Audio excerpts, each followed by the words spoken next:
Vice President of D&D, Jess Lanzillo, leaving, retiring, quitting, being like, I am done with D&D, and walking away with the perspective of more longevity than I have.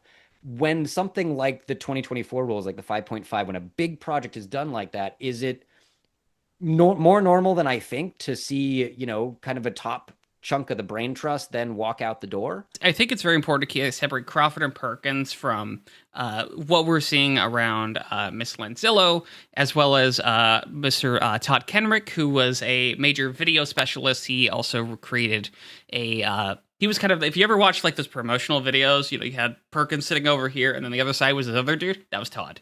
A turnover of, I think, mental labor is to be expected. When you make a new game, they've been doing this for 18 years. Listen, when I do a job for 3, I'm often like, okay, I need to do something new.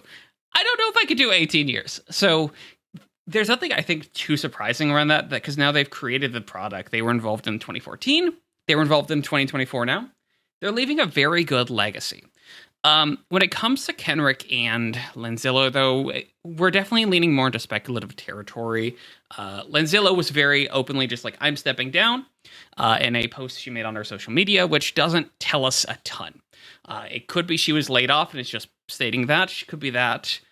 Kenrick, though, did explicitly say that he was laid off, and that layoff does time out with a recent report we got from the Wall Street Journal around Hasbro laying off about 3% of its workforce, or 150. I don't think any of this is necessarily reflective of D&D. I think it's reflective of the economy. Layoffs are, unfortunately, a common and annoying part of our thing.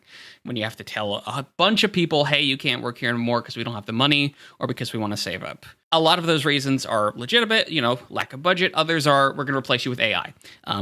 Screw that. We don't know enough about, I think, what's going on there, other than it's probably them adapting to the tariff economy as that's affecting toys, although the company, I think, stated, Rascal covered this really well, a couple of months ago in a quarterly call basically saying, hey, we're good because we produce a lot of our stuff, particularly Wizard stuff, here in the United States. So I'm not entirely sure what's going on here, but I don't believe it's indicative of anything around Dungeons & Dragons' future.